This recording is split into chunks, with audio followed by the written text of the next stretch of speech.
Oh yeah. Oh yeah. Oh yeah. Oh yeah. You're tuned into Floridian Rollo. I'm your host, Floridian Rollo, and I'm coming at you with another live stream. What's up, people? What's up? What's up? What's up? Without further ado, let's get to the content. This is part two, the continuation. All right, let's go. Some of the developments in the school board for the last several months. These are all things that contribute to the type of public policies that produce environments where these types of things happen far too often. And so I think what we are trying to argue for is an attention to the structural and the systemic and not just the symptomatic, because words matter no matter who is using them, but they obviously matter more when they are coming from people in positions of power and authority. It has to be actions. A lot of people talk and they don't put in actions. You see, when you put in actions, people have a problem with you putting actions. They don't mind you talking. The actions makes people pissed off about it, for the most part. It makes people pissed off when you're about actions. When you're about actions and the words manifest and it comes to fruition, for the most part, majority of the people get pissed off. Real talk. Shouldn't be surprised. Let's continue. To men of God, words can inspire. Right. It can create very good feelings and goodwill and accomplish incredible things. Exactly. And it does seem like we've kind of gotten away from that a little bit, and it's become much more inflammatory and on the negative side rather than encouraging positive action. We use our words every Sunday and in between to bring hope to people. I shared... No. Nobody wants to hear hope. Nobody wants to hear hope. People want clarity, and you're not bringing no solutions. Let's continue. Earlier with a colleague of mine that people at Pursuit of God came week after week, Sunday after Sunday, to hear what they believe to be a word and perspective from the Lord given by their pastor, helping them to... People, do your own research on the scriptures. Do your own research on the scriptures. Don't go by what we say. Anything we say, do your research on it. And let the Most High give you clarification through Christ. Let's go. Navigate this crazy environment in which we live, in which every morning we wake up to a new executive order that says this may or may not happen to your life. And that inspires hope. Here we go with this executive order. When y'all pursue executive orders, if that thing don't hit a certain way, y'all get upset. So I don't want to hear about this executive order nonsense from y'all. And that inspires people to endure in the space that we're in. It is words that we use. It's the words that we use that help people to sustain and maintain and move in the right direction. And so we're encouraging people, and especially those who may or may not be in the houses of faith around our city, take your words, use your words. And also, I'll give you another tool that people have. There's another tool that you can put in your hand that most of us carry, which is called a cell phone. And when you find yourself in trouble, there are 3 numbers you can dial, 911. Get help to get into that environment, and you don't have to take matters into your own hand. You see how they sneak this in the pastor? They sneak this in the pastor, and they saying that she shouldn't did what she had to do. Everything will come out real soon to what really transpired. We're just going according to what the news say and what witnesses testified. All right? Give it a few days. We'll get some more answers. And cause violence that has so many other repercussions and that can send your life into a spiral because you've used violence against another person. Well, speaking of words, let's look at the words of Memphis Mayor Paul Young, who also released a statement a short time ago about today's tragedy. He said, "My heart is more than heavy today as we mourn the tragic loss of Pastor Rickey Floyd to senseless gun violence." He went on to... All right, so here's the Memphis mayor talking about Pastor Floyd was a beloved leader, friend, mentor, and servant to our city. He dedicated his life to lifting up others and guiding countless souls with his wisdom. If that was the case, why is he at that bar at 2 o'clock? say that Pastor Floyd was a beloved leader, friend, mentor, and servant to our city. He dedicated his life to lifting up others and guiding countless souls with his wisdom. What do you think of the tone that the mayor set with those words? I think it's responsible, and I think it's considerate. And so what I would hope that the mayor would be doing is amplifying and increasing his commitment to the type of policies that would mitigate these types of things from happening. As we've said countless times, even in our conversation already, just happens far too often. And so I'm appreciative of any public figure who will offer up their condolences to another public figure in times of tragedy. I think where the rubber meets the road is when we are able and willing and ready. When are y'all gonna do it? Why y'all gotta go to him for the solution base? When y'all gonna do it? Because y'all don't wanna do it. You wanna put it upon somebody else. Let's go. To leverage our political platform, our pastoral platform, our community platform to ensure that we're working towards a response to this particular incident, but moreover, a response to what we are calling the public health crisis of gun violence in the first place. And it's not just gun violence. You may or may not know that Pastor Floyd was the victim of a Memphis crime. While he was dedicated to helping people who caught up in crime, he was a victim of crime himself. In fact, in 2023, when the city was plagued with a car crime crisis, we all know somebody whose car was broken into. Someone broke into Floyd's car. So somebody broke into Floyd's car in 2023. Don't you see this? What's up, Corey? Salute. Don't y'all see this? So this is nothing new to him. He's been having issues 2023. Listen to this. May or may not know that Pastor Floyd was the victim of a Memphis crime. While he was dedicated to helping people who caught up in crime, he was a victim of crime himself. In fact, in 2023, when the city was plagued with a car crime crisis, we all know somebody whose car was broken into. Someone broke into Floyd's car. And despite the setback, Floyd told us he was focused on helping people get out of a life of crime. Look at that. They went to his neighborhood and vanished his vehicle. Look at that. At that time in 2023. And he went on to say his cars were broken into multiple times, but the problem was part of a much bigger issue. Let's listen. I'm in downtown Memphis now in the gated community. I've been here about 11 years, and I've probably had more break-ins in my cars in 1 year than I did 11 years in the Raleigh-Frazier area. But we've got to put some healthy measures in place to bring healing to our community. Did y'all hear that part? And then he ended up going to this famous area, arguing with a lady, supposedly through her phone, and then she unalived him because he was attacking her. Let's continue. As we mentioned, Floyd was the president of the Husband Institute. It's a boys mentoring program which aimed at helping boys between the ages of 6 and 17 become leaders in the community and as well as at home. And that was his life mission, guys. I mean, he really, really believed in that, and I can't tell you. Look at this. There it is. There it is. Let's go. How many times he appeared on our newscast talking about that very thing. Well, there are those of us in this community, the clergy community, and when I say that, that we have a great respect for those who do the work.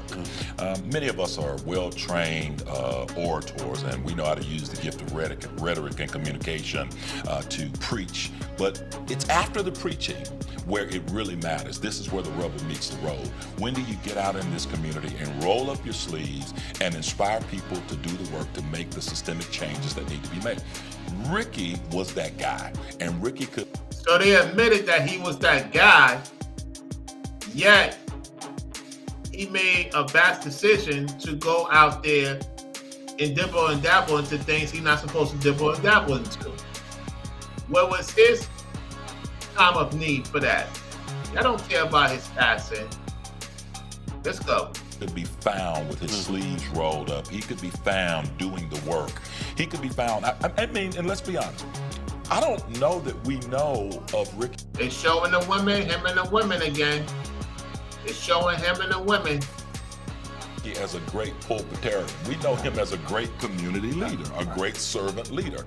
And so that matters to those who are in this space, because we see a lot of great orators. I mean, I know a lot of people who can exemplify and try to duplicate the gifts of the Spirit, but it's the fruit that shows whether or not anything is really growing from what you're doing. Earlier, Dr. Norman mentioned the enterprising nature of Pastor Floyd. You know, he started this thrift store right across from his church. Right. I got a couple suits from there, and I used to tease him and tell him I look better than him in his own stuff. Right. You see what happened? You see what he said? He used to tease him, saying he looks better in Floyd stuff than he does. You see the secret jealousy? Listen to it again. Listen to the secret jealousy. Trying to compete. Watch. Earlier, Dr. Norman mentioned the enterprising nature of Pastor Floyd. You know, he started this thrift store right across from his church. Right. I got a couple suits from there, and I used to tease him and tell him I look better than him in his own stuff. Right. But I think even that initiative where he was using that as an employment opportunity to try to get people to stop recidivism. Right. You know, that's another way that he was connecting the work that needs to be done outside of the church with the. Okay, so he was doing things that needed to be done. Then why y'all didn't put the money and help him extend it? Because y'all wanted to be better than him. I'm telling you, pay attention to your circle, as Hassan Campbell say. Things that he would be espousing from the pulpit while in the church. So again, this is a loss. He is a unique brother, and he and I had several spirited conversations over the years, and I'm sure that's the case for a lot of the faith leaders. But one thing that was sure was he was sincere about trying to do something to positively impact the community. And he's not, people like that are not easily replaced. And so there's some broken pieces that's gonna have to be picked up over the years. Okay, so the entity admits that things are not gonna be easily replaced, a person like that. Okay. They could tell some truth, yet they still like glad he's gone. Funny story about that. The thrift store. Okay, so not only was he the greatest enterprising visionary for the thrift store, he was also the greatest salesperson for the thrift store. So he would tell me all the time, he says, "Hey, Norm, that's a nice jacket you got on. Man, that really looks good." And said, "I tell you what I need you to do. You're a big guy, and I got some kids who need that, so I need you to give it to the thrift store." I mean, literally, he inspired me to the point that when I would purchase something, I have this kind of idea that I don't need this anymore, one-to-one replacement, or don't hold on to stuff. Yeah, get rid of it. Yeah. So I'm a bigger person, and so I get those sizes, and I would give them to his thrift store, and then I would make him come and pick them up. I said, "Now, if I got to give them to you, you're going to come and pick it up." I got suits in my church office right now. No. Okay. Suits that he was supposed to. He talking about, you see the disrespect? How you doing, Adriana? Yeah, salute to them brothers, Waves and Wingo, absolutely. And thank you for coming through. Think about what I'm saying. He talking about his own suits. Watch the sneak this. Watch the sneak this. Watch. Idea that I don't need this anymore, one-to-one replacement, or don't Once you hold buy on to something, stuff. Yeah, get what are you rid getting rid of? Yeah. So I'm a bigger person, and so I get those sizes, and I would give them to his thrift store, and then I would make him come and pick them up. I said, "Now, if I got to give them to you, you're going to come and pick it up." I got suits in my church office right now. No. He said, "You got my suits in your church?" You see? Did y'all hear that? Put a 5 in the chat. Wow. Did y'all hear that? I'm telling you. Nick Dixon at his finest. Let me lower down the music. You can hear it again. Let me rewind a little bit. Listen. Idea that I don't need this anymore, one-to-one replacement, or don't Once you hold buy on to something, stuff. Yeah, get what are you rid of getting it. rid of? Yeah. So I'm a bigger person, and so I get those sizes, and I would give them to his thrift store, and then I would make him come and pick them up. I said, "Now, if I got to give them to you, you're going to come and pick it up." I got suits in my church office right now. No. Suits that he was supposed to come pick up. Right. And he would do it. I teased him. You see? You see how they don't have no respect for him? They don't even have respect for him. Telling you, they glad he's gone, y'all. About never coming to pick up. Another funny story, since we're talking, and that's why we got to have both sides There's of this video guy. at a thrift store right Yeah, now. that's it. Another funny story, though, back to what you said earlier about that car break-in piece. So we were at a breakfast one time, and this was shortly after, not just the car break-in, but he was carjacked at one point. And so after... How they know all this stuff? How they know that he was carjacked? How they get the information of what's to happen? Because they all in cahoots with each other. They was told what was gonna happen. You see? You see the play, y'all? As Ringo would say. You see the play? They said something else additionally happened that not even supposedly the newscast knew. Telling you. You think they want you to win? You think some of these people that look like you want you to win? You better think again. Listen again. Was supposed to come pick up. Right. And And he I would teased do him it. about, I teased him He would about do never it. coming to pick up. Another funny story, since we're talking, and that's why we got to have both sides There's of this video guy. at a thrift store right Yeah, now. that's it. Another funny story, though, back to what you said earlier about that car break. What's so funny about the car situation? Did you hear what this man said? This entity said? Another funny story. What's so funny about somebody going into somebody else's vehicle? Listen to it again. Pay attention, y'all. Was supposed to come pick Right, up. right. And And he I would teased do him it. about, I teased him He would about do never it. coming to pick up. Another funny story, since we're talking, and that's why we got to have both sides There's of this video guy. at a thrift store right Yeah, now. that's it. Another funny story, though, back to what you said. He said that's it, like he don't even care about the store. Another funny story. Like they so Google gaggling about all the stuff he went through. Watch. Said earlier about that car break-in piece. So we were at a breakfast one time, and this was shortly after, not just the car break-in, but he was carjacked at one point. And so after we prayed through that and saw that it was something that he could get through, he talked to me about it, and then he said, man, this is going on, I got carjacked, and this, then they broke in my car. Then the next time he saw me, he talked about it again.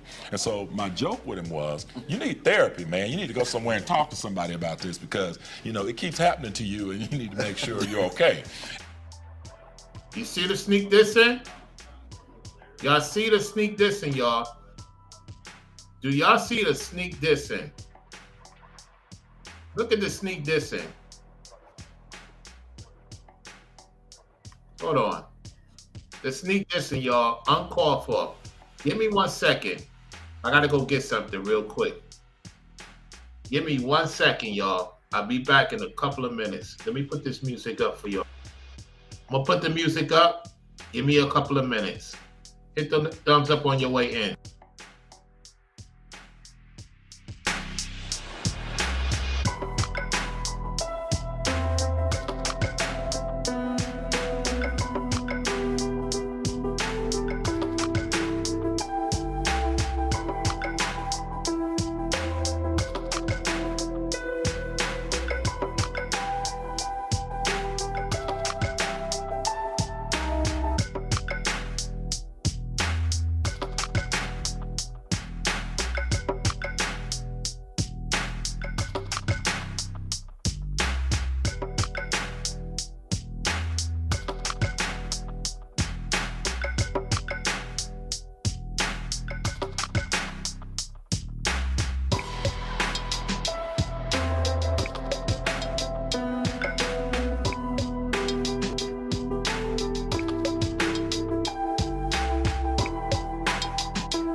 They think everything's a joke, y'all. They think everything's a joke. Everything's comedic to these people.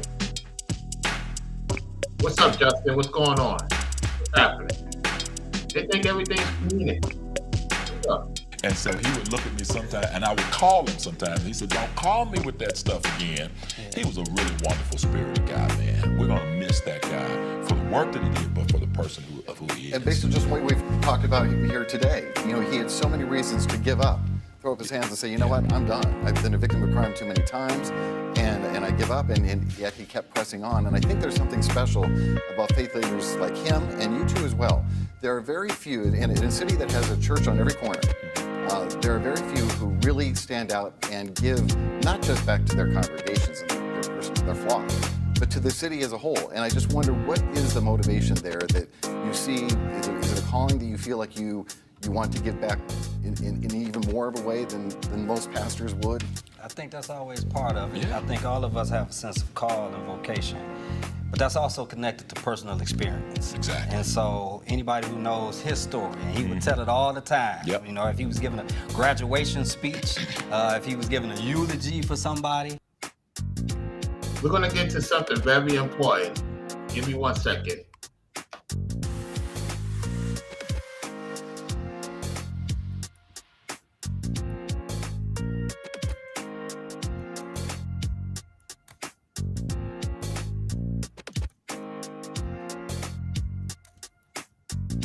I'm going to do something real quick.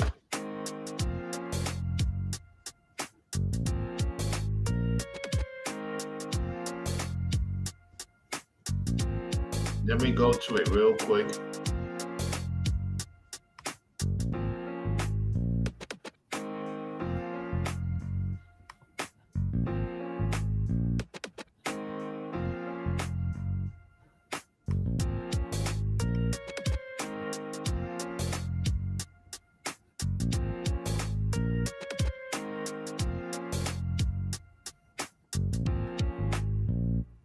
We're going to use this in modern terms today, all right? Let me show you something real quick. Give me 1 second. We'll be back to this. In the book of Luke 4:24, it says, and he said, verily I say unto you, no prophet is accepted in his own country. Yeah. That's basically what's going on. You're not even accepted in the own place you come from.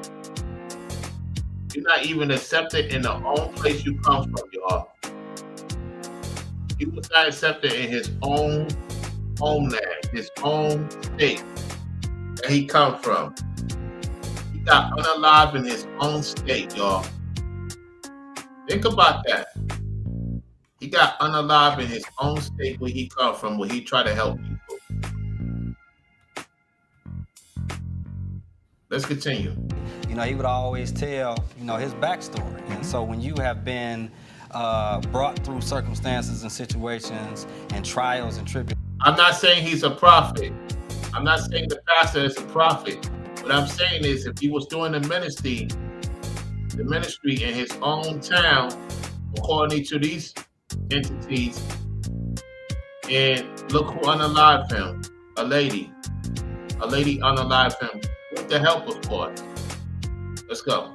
Relations and have overcome and conquered as he had, he would call himself someone who has been transformed and healed, and he wanted that same transformation and healing for other people. Well, you made a wonderful compliment to the three of us. You said there was something special. We know that there's something special about Rickey, and I don't know if there's yet anything special to be discovered about me. I'm sure there's nothing special about Harold. No, I'm just kidding. But that's the. Come on, brother. We have to have these moments, right? Because while we're so busy, sometimes we wake up to these tragedies, right? And then one among us is no longer among us. The circle is broken. And so I jab at him like that because we jab all the time like that when I walked in. Right. I know. Exactly. I wish we had But we also said this. Yeah. We've been in these situations far too many times. Far too many times. We've walked down the aisles of funerals of colleagues, community leaders, and friends far too many times. And especially when the circumstances are as tragic as this. Yeah. So as lighthearted as we want to make it, because of how deep the grief is, and not just for us us individually,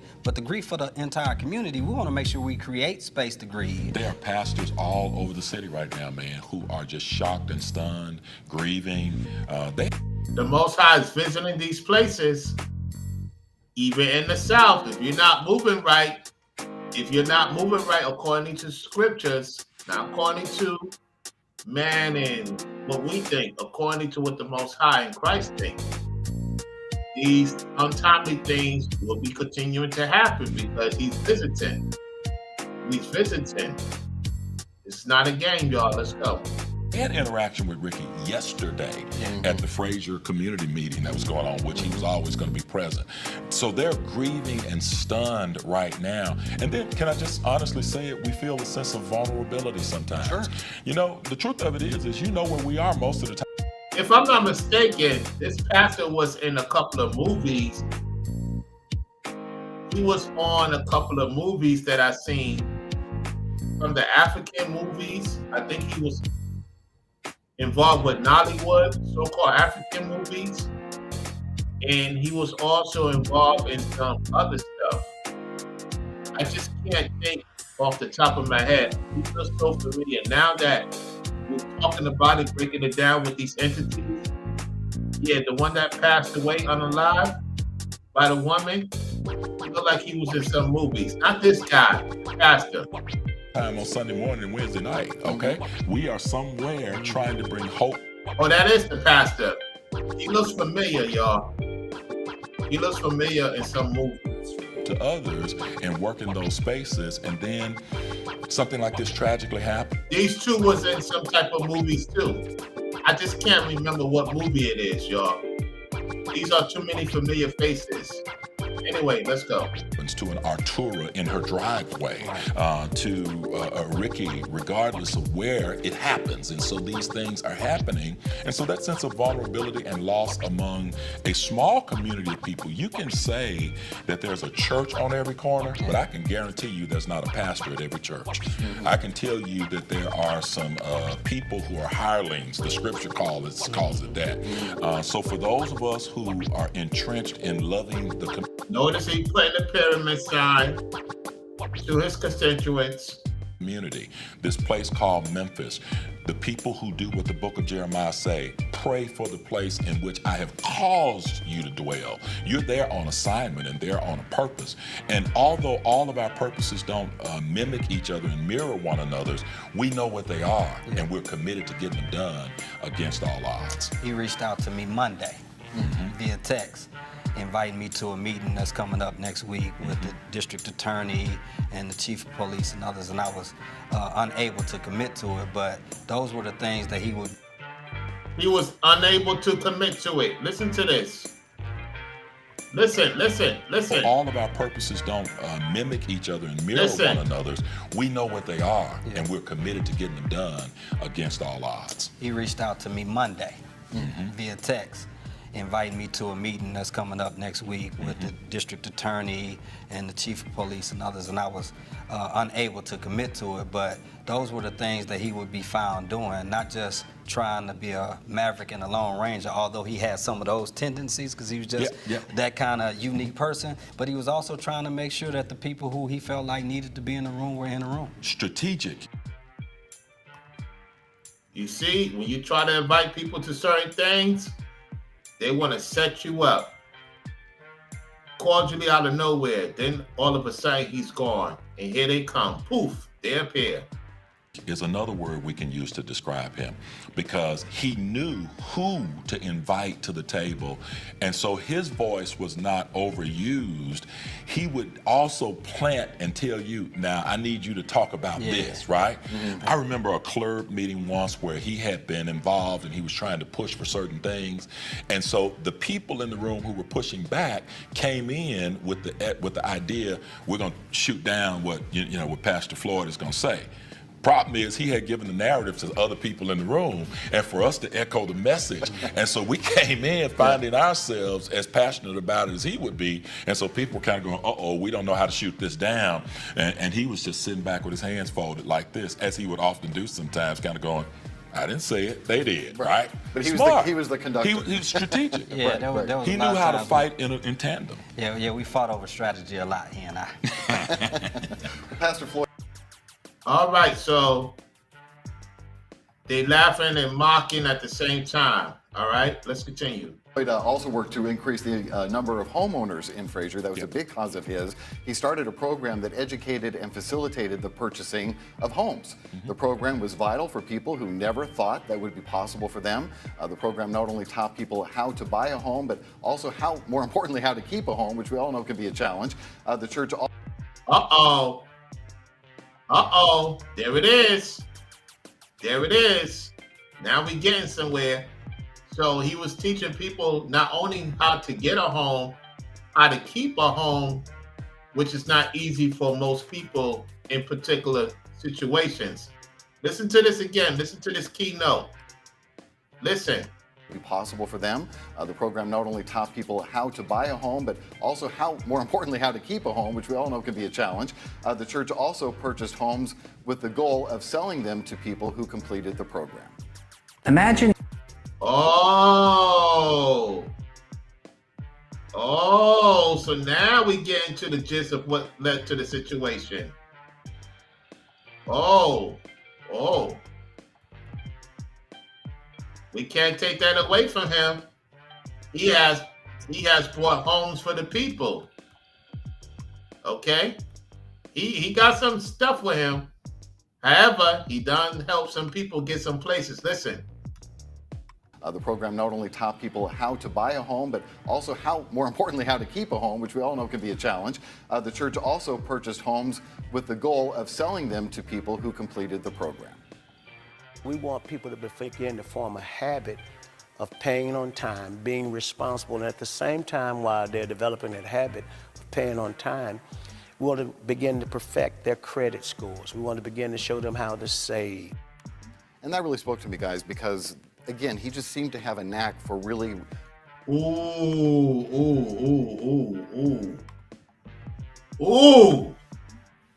He was talking too much.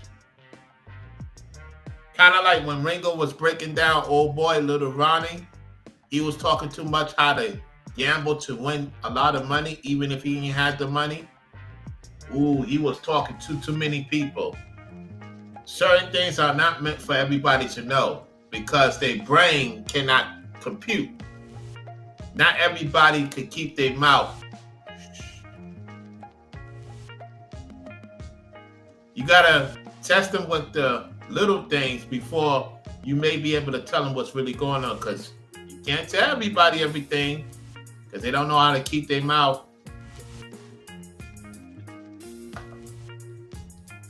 Listen again. Listen to the key components. He talked too much. He put himself too much on the hot list. Listen. Of homes. The program was vital for people who never thought that would be possible for them. The program not only taught people how to buy a home, but also more importantly, how to keep a home, which we all know can be a challenge. The church also purchased homes with the goal of selling them to people who completed the program.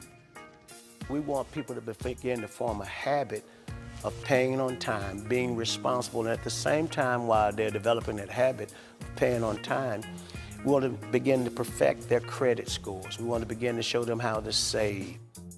And that really spoke to me, guys, because, again, he just seemed to have a knack for really getting. He said he never be able to spoke to the guy. Hold on. He said he wasn't able to host. We got to play that again. Hold on. Begin to show them how to save. And that really spoke to me, guys, because, again, he just seemed to. I never was able to spoke to the guy. You see? Have a knack for really getting to the root of some of the problems facing this community, and then he took action to make. You see how they got their head down? You see how he got his head down in guilt? He got his head down in guilt too. It happened, and we all know that we live in a town that's majority renters. Very proportionally small number of people own homes here, and he was determined to put a dent in that. And if it was that problem, if it was youth violence, if it was the thrift store, he took action. He basically was saying to people in Fraser, a community that's often overlooked, like some of the places that we serve in Binghamton and sometimes even in Whitehaven where Earl is, that you too deserve to be a part of what we've called the American dream, and you're entitled to it. So let me help leverage that and bring it within access and within reach, but also educate you to know how to participate in it so that nobody... When you wake up these people, they never satisfied. Sometimes they never satisfied. You could put them on to certain things and they're not satisfied. I'm telling you, it could be your own demise. Let's continue. It can change your dream into a nightmare. But let me say something else. For the congregants who lended themselves to that vision and mission, hats off to them, because it doesn't happen by the hands of just one person. Mm-hmm. So in order to be out and to be able to go out and buy homes, that meant there were people who were there who said, we'll give so that we can buy homes and that we can leverage this dream and make it accessible to people who we may not even know. That says a lot about the people at that particular church and in churches all around this city that do great work. The African American church, such a philanthropic part of what makes this city work and often over. Well, like I state, you can't bring everybody to that point because our people don't want to be living in peace. Our people don't want to live in peace. I realized that a long time ago. Majority of our people don't want to live in peace. And we know we have a bunch of Edomites around us. I'm just saying, man, he had his head all over the place. And they got him at his weak point. And that's dealing with women. So we know his weak point is dealing with a lot of women. Dealing with a lot of women. And he got caught up in the Unalive situation by a woman. Let's go. Overlooked, and Pursuit of God was a major part of that, as well as so many other churches. So he didn't, thrust himself onto the scene doing those types of initiatives. He evolved and matured into that. Mm-hmm. He and I had, as I said earlier, some spirited conversations about a lot of these ideas, and I've actually seen him shift his perspective. Once he started shifting, what did I tell y'all? Let's see if y'all remember. What happens when you start shifting, you winning? Who's the first person they're going to try to get you to have that wake-up call? Who gets upset when you start shifting? Let's see if y'all remember what I said.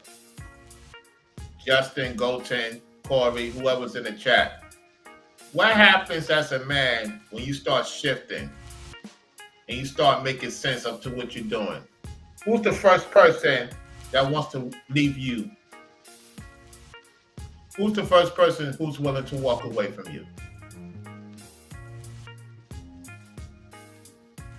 Let's see if you guys know. We ain't got no ladies in the chat. The ladies is watching in the clouds. So I'm just asking a question. Once again, fellas, who would be the first one to Houdini on you when you start making sense of what needs to be done? Oh, y'all don't get the answer? Y'all taking long to figure it out? It'll be that lady. You better make sure the lady or ladies you're dealing with is on point. And then the men follow suit. You know how this goes. Let's continue. He was open-minded enough to say. Yeah.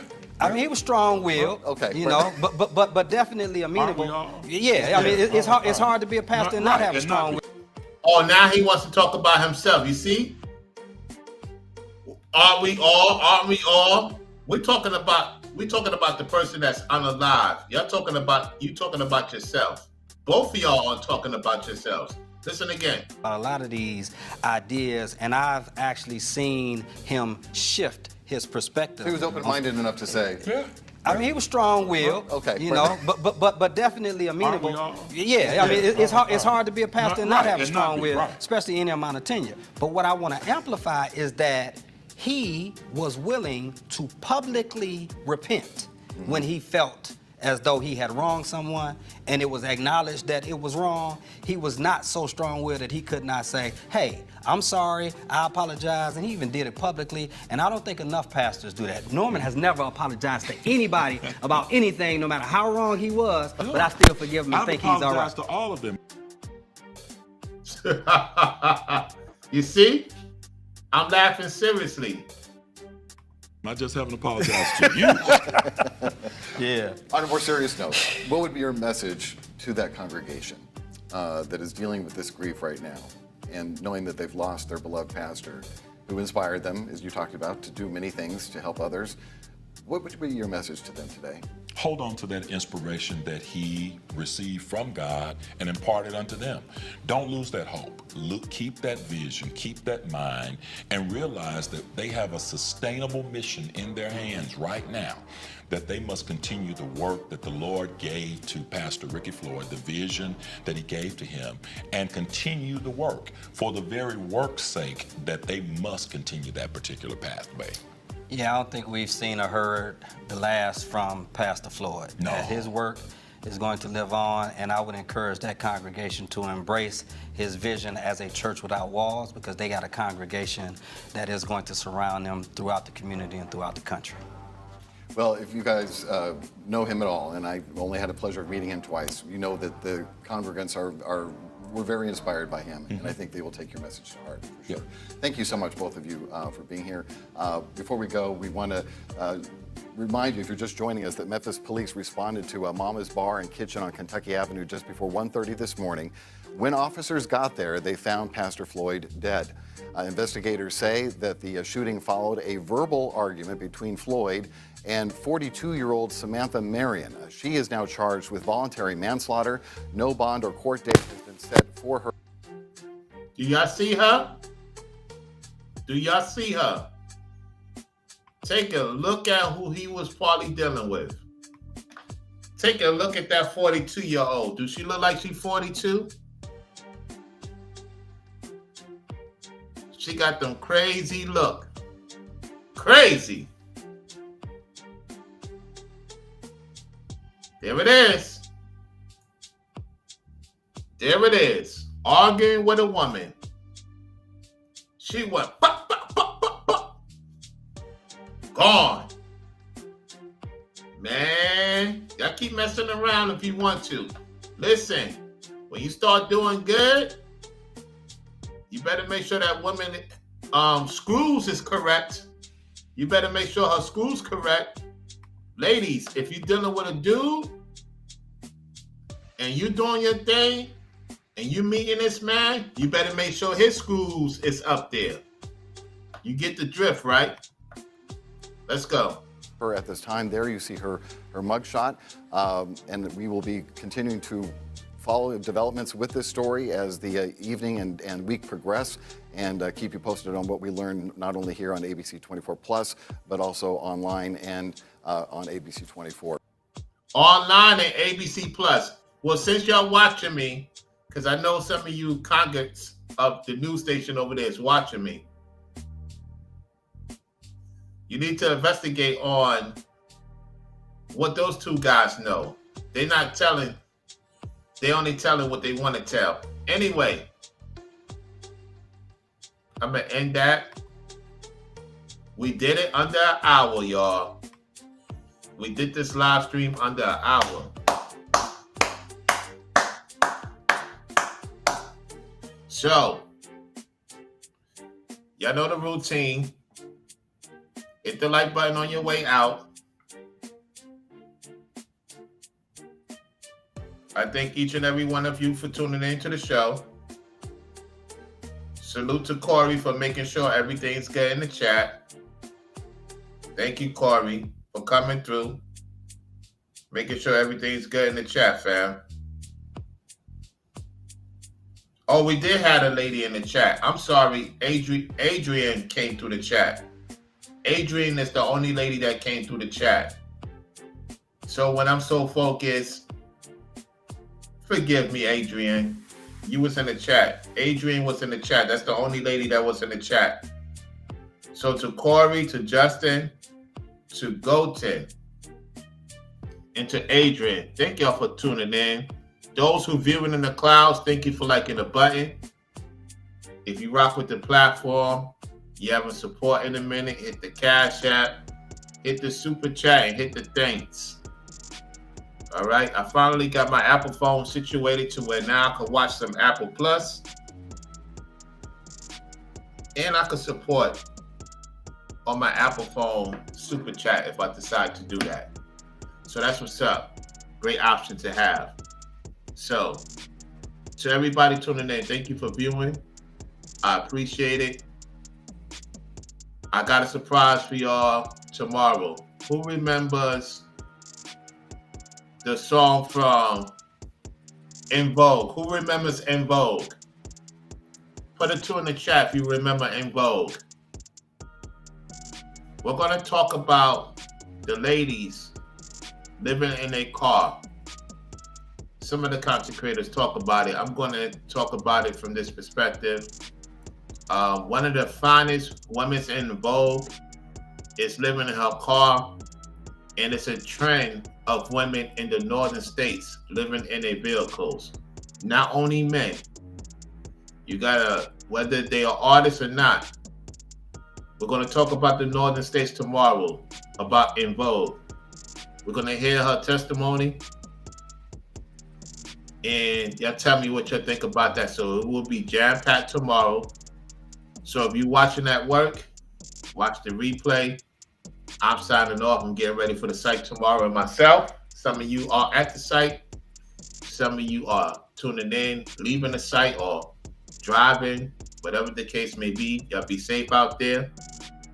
You know, if I get any more information with Pastor Rickey, I will definitely be talking about it for a continuation. Until next time, Brown Royalty, to the people, we the business. Get your spirit, get your mind, and be true to the Most High. Anything you have done wrong, like any sin I have committed, I ask the Father to forgive me. Anything I say wrong or out of pocket, I ask the Father to forgive me in the closet, in secret. Y'all do the same thing. Like Ringo say, focus on the Most High, get your health together, take care of your business, you know, the money, whatever the case may be, and deal with the ladies and your children accordingly. If you have a lady only, deal with her accordingly. She has to be on point, you have to be on point. You can't take no ill-advised chances, because anybody could try to unalive you if you're not careful. I learned from last year, I learned from the year before, in the previous years. All right? Y'all take it easy out there, and peace.